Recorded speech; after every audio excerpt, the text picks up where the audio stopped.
નદી કિનારે એક નાનો મગર રહેતો હતો. તેનું નામ હતું હેપી.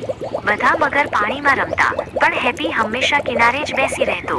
તેના મિત્રો તેને બોલાવતા, હેપી આવ, પાણીમાં ખૂબ મજા આવે છે. પણ હેપી માથું હલાવીને ના પાડતો. મને પાણીથી ડર લાગે છે, હેપી ધીમેથી કહેતો. તે ખૂબ ઊંડું અને ઠંડુ છે. એક દિવસ એક વૃદ્ધ કાચબી ત્યાંથી પસાર થઈ. તેનું નામ હતું ધીરા. તેણે હેપીને ઉદાસ જોયો. ધીરા કાચબી હેપીની પાસે આવી.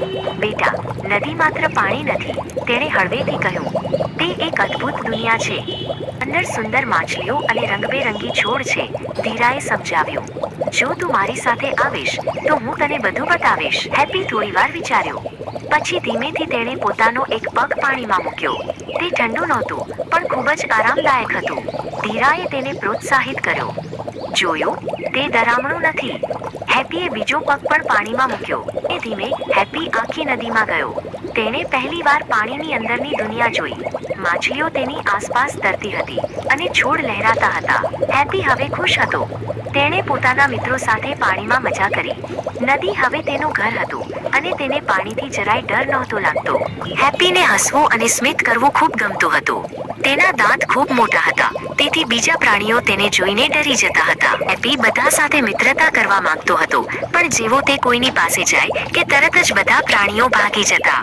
મારું મોટું સ્મિત તેમને ડરાવે છે, હેપીએ વિચાર્યું. એક નાની ચકલી હતી, જેનું નામ મીના હતું. મીનાને હેપીના મોટા દાંત જોઈને ખૂબ ડર લાગતો હતો. તે હંમેશા હેપીથી દૂર રહેતી. એક દિવસ હેપી ખૂબ ઉદાસ થઈ ગયો. તે તેના મિત્ર સમજદાર કાચબા રાજુ પાસે ગયો અને તેને બધી વાત કહી. રાજુએ હસીને કહ્યું, હેપી, તારું સ્મિત ડરામણું નથી, તે ખૂબ જ સુંદર છે. તારા દાંત તારી તાકાત છે. તારે તેનો ઉપયોગ બીજાને મદદ કરવા માટે કરવો જોઈએ. રાજુની વાત સાંભળીને હેપીને સારું લાગ્યું. તે પાછું નદી કિનારે ફરવા ગયો. ત્યાં તેણે જોયું કે નાની ચકલી મીના એક પથ્થર પર ફસાઈ ગઈ હતી અને તે ખૂબ ગભરાયેલી હતી. હેપીને મીના પર દયા આવી. તે ધીમે ધીમે તેની તરફ તરવા લાગ્યો. મીનાએ હેપીને આવતો જોયો અને તે વધુ ડરી ગઈ. હેપી મીના પાસે પહોંચ્યો. તેણે પોતાનું મોટું સ્મિત કર્યું અને તેના દાંત વડે પથ્થરને ધીમેથી ધક્કો માર્યો. પથ્થર ધીમે ધીમે કિનારા તરફ ખસવા લાગ્યો. મીના સુરક્ષિત રીતે કિનારા પર પહોંચી ગઈ. તેને સમજાયું કે હેપીનો સ્મિત ડરામણો નહોતો, પણ મદદગાર હતો. તેણે હેપીનો આભાર માન્યો અને તેઓ મિત્રો બની ગયા. તે દિવસ પછી હેપી અને મીના શ્રેષ્ઠ મિત્રો બની ગયા.